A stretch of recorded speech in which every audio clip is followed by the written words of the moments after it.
I'm Greg Giuliano. I'm an executive coach, organizational change consultant, and author. I believe leaders have the power to shape the future and change people's lives. I also believe people who challenge the status quo and go beyond usual and ordinary are rare. They're willing to go to the edge and push farther, over and over again. When I find these ultra leaders, I love to talk with them. In each episode, I talk with ultra leaders to learn how they do what they do and how they keep growing as leaders. I promise you a full dose of ultra leadership from other ultra leaders just like you in every conversation. We're at the edge of another episode. Let's jump in. Welcome to another episode of Ultra Leadership. My guest today is Chad Regnier. Chad is Vice President for Mid-Market Sales at GovOS. He has over 20 years experience leading sales teams. His professional career has been split between the digital advertising space and workflow software to help government agencies modernize. His leadership focus centers on care for the individual to challenge internal drivers to succeed. His relentless optimism suits him well in fast-paced growth organizations. He builds teams that are resilient and able to change direction quickly. I want to talk about that. Leadership has been a part of his experience from an early age when he started playing catcher, also known as the field general, for those of you who are baseball fans, on baseball teams from Little League all the way through college. He's also been used to lead construction crews for his dad's general contractor business along the way. So he has led in all kinds of circumstances. He is admittedly very competitive.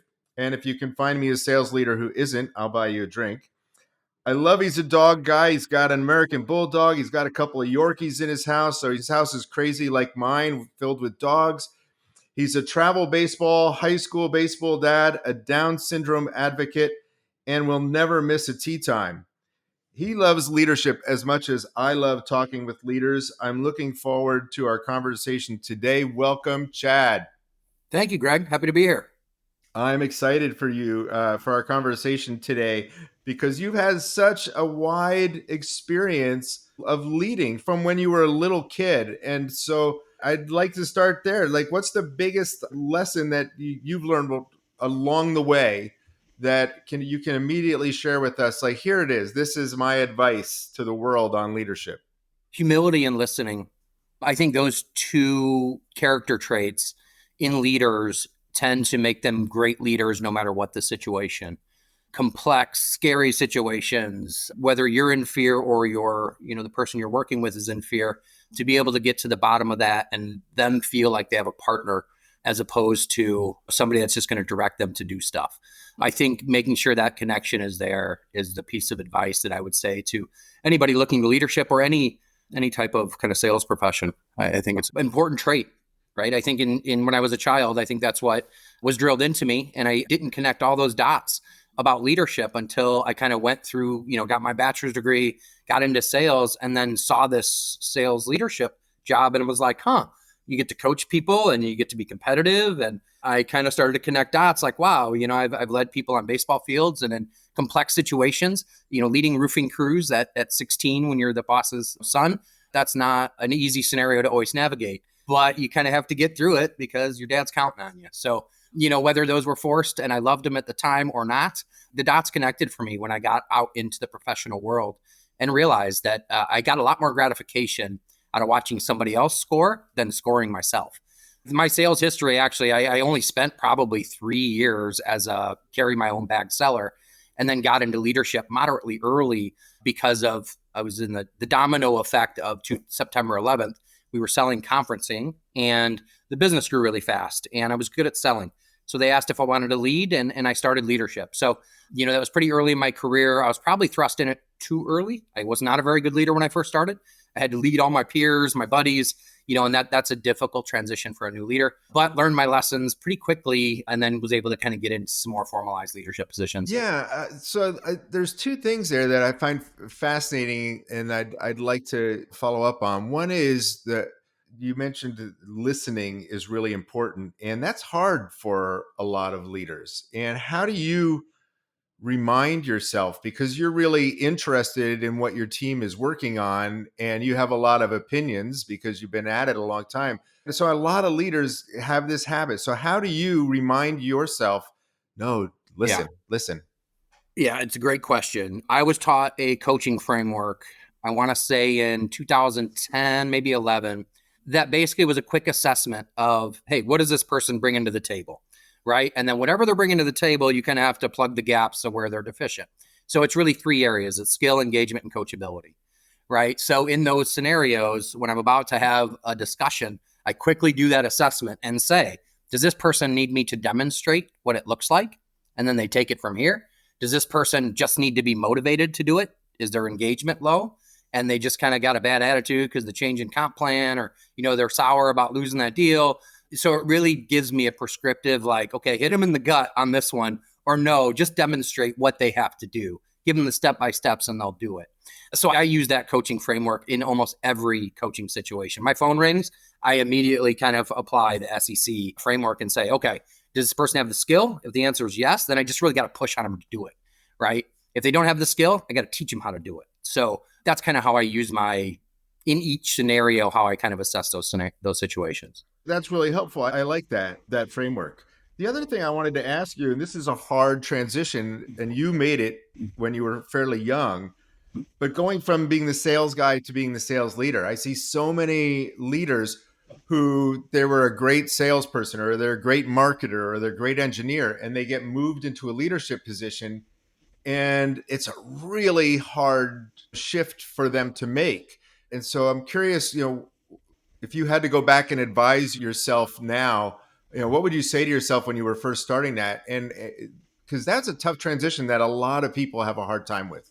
Yeah, I learned a couple of hard lessons before I kind of learned which a path was right for me. I think there are two paths as leaders go. I think there's somebody that can be a manager and they can be an effective manager. And I think there's somebody that wants to be a leader their entire life. The person that you talked about, the high performer, I think they can muddle their way through managing good numbers.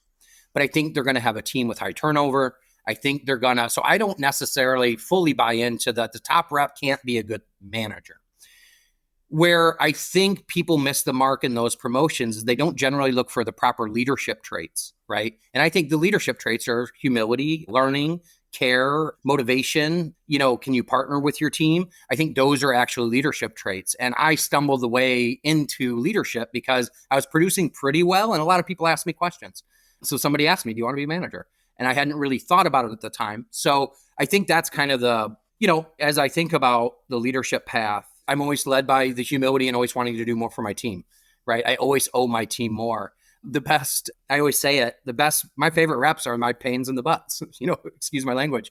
The ones that constantly are asking questions that kind of push the product edge, that push the pricing edge, that push the value edge, that really make me think, is this the right angle? Is this the right approach? So yeah, leading with humility and letting people know I'm a human, really does help me from how I wanted to be a leader.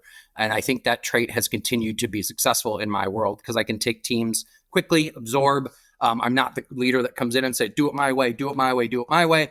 I absorb, see what's working, see who I call the cool kids in class are that I need to get on my boat first and really get the ship moving in a direction that everybody feels good about. When you tell them they need to do something and then just keep telling them they need to do something and don't make them part of the process, nobody really likes to receive that type of coaching. Right. Yeah. We don't like to be told what to do. And you hire all these people because you know that they have the skill to do the job. So if all of a sudden performance is off, something's in the way. And your approach, of engaging, to see, what's in the way for them. It's a real servant leadership approach. Yeah. And it's meeting people where they are, right? When we're leading change or just leading. And it goes back to what you said at the beginning, right? Starting with listening, right? Yeah. And when if you show up to the team and just start telling them what to do, as soon as I tell you what to do, in your head, you're voting whether you agree with me or disagree with me. Yep. But if I ask you a question, there's no voting. You're thinking about the question that I asked. Yeah. And it gets you a And lot you come farther. out with better ideas when you say, what do you have to offer? What does your background bring in? Yeah. And I think that's another time, the first 3 to 6 months an employee or anybody starts in a business, that's the time to listen to them the most, right? They've got great experiences from other organizations where they may have something, a process nailed down that your org does not have nailed down. And Yeah. by listening and taking those people seriously, instead of saying, they're new, they're not too sure, we've made some really powerful, quick changes. So you've been on this journey of leadership for a long time. How do you keep growing as a leader? Tell me about your practice of keeping Yeah. yourself at the edge of your competence and your confidence and your comfort, right? How do you push yourself? Yeah. So, waking up every day with I'm not doing enough for my reps is a pretty good motivator. But from a development standpoint, I learned early on to be present in your workday, look for development opportunities, and be introspective in those scenarios. And you will actually develop a lot faster than taking classes externally, trying to. So, yes, I've done some external professional development around sales training, things that I didn't necessarily have the pedigree for, that I was now in charge of, some of those scenarios. I'm probably a 90% development in place situation. Areas I'm deficient, no one likes to get in front of 1,000 people. I'm the same way. I've had to do it a couple times. That's an area that I still polish my skills in recording myself and just watching videos. Little tiny things like that, that if the opportunity presents itself again, I'll just be a little bit more prepared than I am today. So no big leaps and bounds, no silver bullet, but I'm very aware of the situations that are presented throughout the day that I'm allowed to develop myself. Yeah. So is there anything that you're reading or listening to now that you could recommend for everybody? Broadly, I am a huge fan of the teachings of kind of Marcus Buckingham. He spoke at a sales kickoff conference for us, I want to say in 2009 or 2010. And I was, moderately early in my leadership career. And the book that he spoke on was First Break All the Rules, which is a Gallup. It's a big Gallup research, Yeah, I remember 80,000 that Gallup. book. Yeah. So it really gave me a validation that my path wasn't necessarily wrong, even though up to that point, I didn't look like traditional sales leaders to my bosses, right? I wasn't the hard charger that needed to be heard. I was competitive, but I was quietly competitive. And I was in the behind the scenes trying to help them and not taking any credit and making sure my rep got all the credit. All those little things that most of my bosses are like, yeah, that's not how my sales leaders generally are. But I was driving good numbers and my Right. people were happy and I wasn't losing people. And It I was started working. other people wanted to come to my team because their friends were telling their friends. So all of these things started to brew up. And I'm like, okay, First Break All the Rules kind of gave me that validation of, okay, well, my bosses don't necessarily like it. That might be an old school way of thinking. I like this way and I can be successful this way. I love it, right? And that was a great book. And you're right? So your method, your way of leading, Yeah. wasn't old school managing, Mm-hmm. but it was engaging to serve your team, right? Yeah. It's like they're the ones on the field. You're Yes. on. And the messages for me of the constant go, go, go, have good amnesia, go, go, go. We're in a 95 to 98% failure rate profession, worse than any sport you could ever imagine.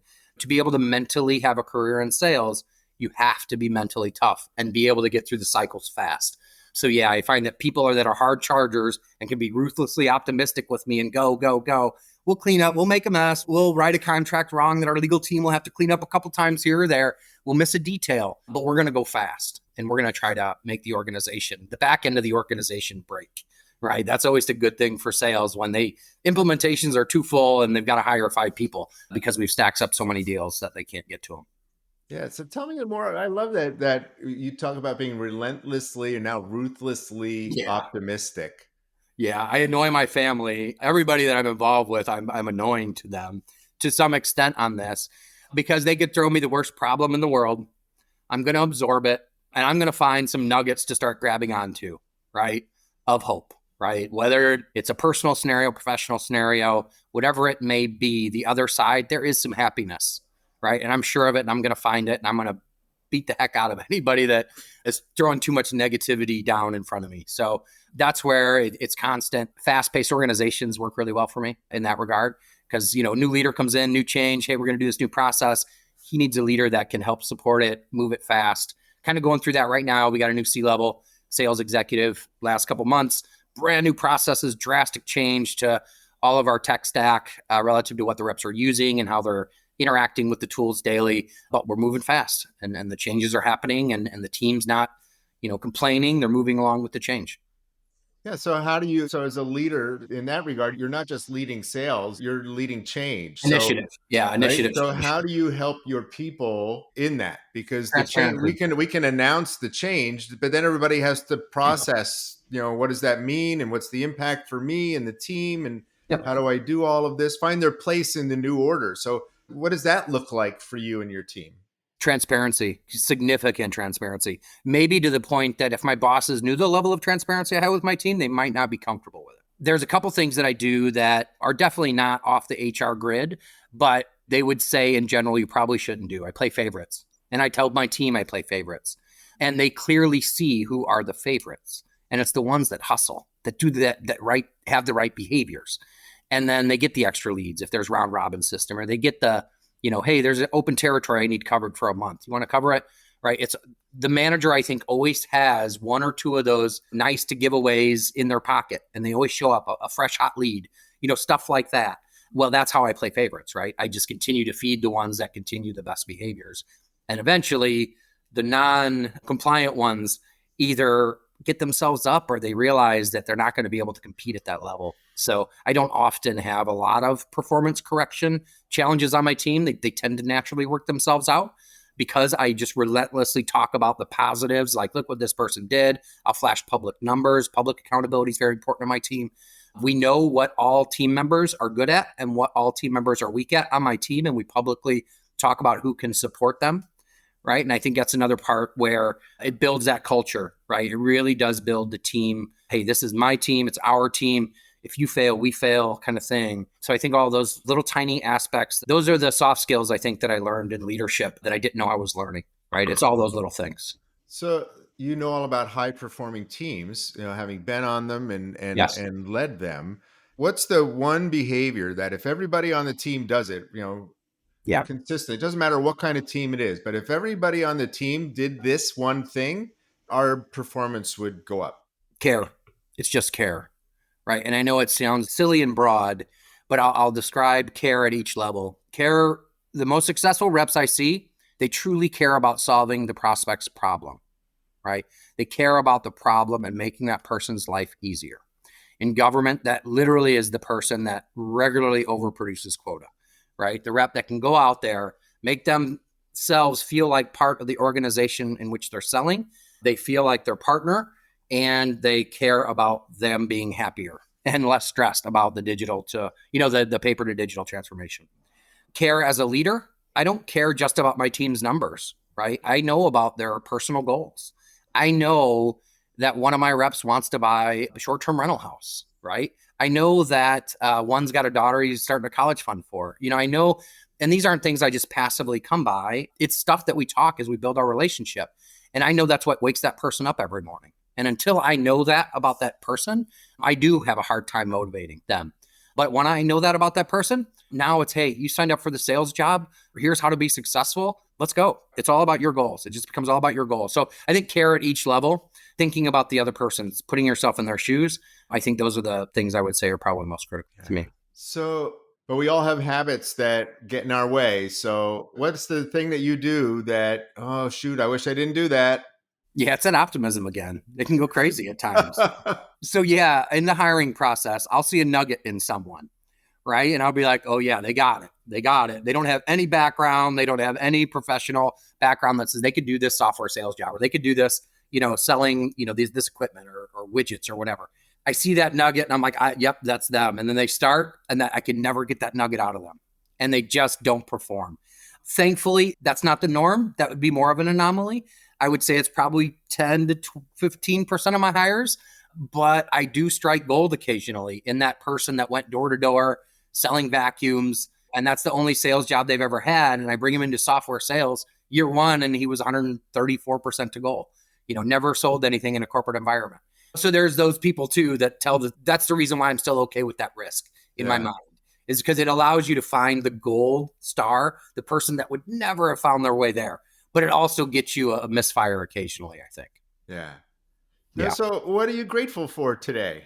Aside from my significant other that we, spend a bunch of time together with my boys, all that personal, professional, all that stuff. I'm grateful for the recruiter that got me into software sales leadership. I am most grateful for that. And maybe there's 2 or 3 bullets in my career that I'm most grateful for. This is definitely the most recent bullet.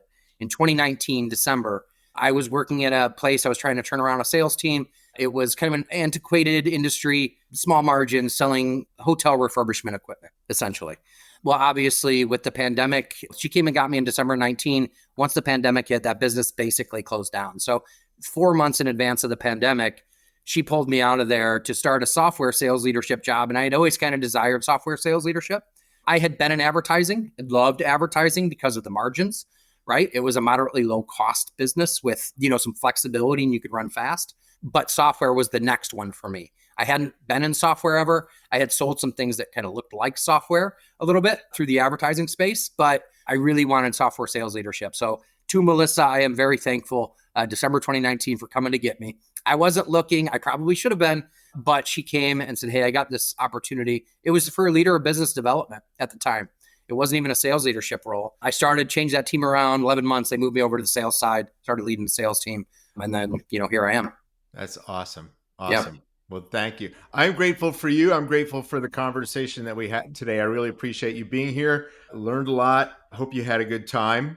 Yes, thank you. I'm grateful to our listeners. So those of you who are listening, thank you very much. I appreciate you. Please write a review about the podcast, share it with your friends, spread the word. We appreciate everybody who listens, and I appreciate the comments that folks share about it. So thank you again, Chad. Thank you. Until next time, this has been another episode of Ultra Leadership. If you're enjoying Ultra Leadership, please take a minute and give us a review wherever you find your podcasts. And please stay in touch. Sign up for our Ultra Leadership newsletter at ultraleadership.com. Now, before you jump to your next meeting, I invite you to reflect on what you heard today. What stood out for you? What insight might you want to incorporate into your leadership practice? Until next time, remember, as a leader, you always have the power to shape the future and change lives.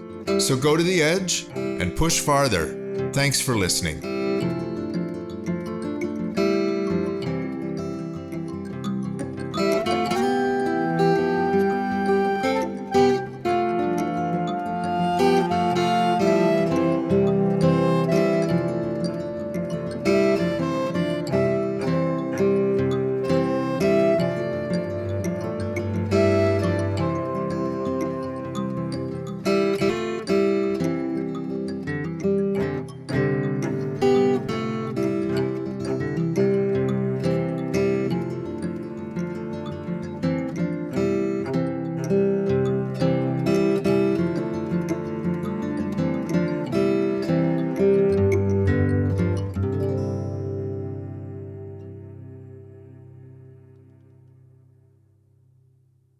This is thepodcastfactory.com.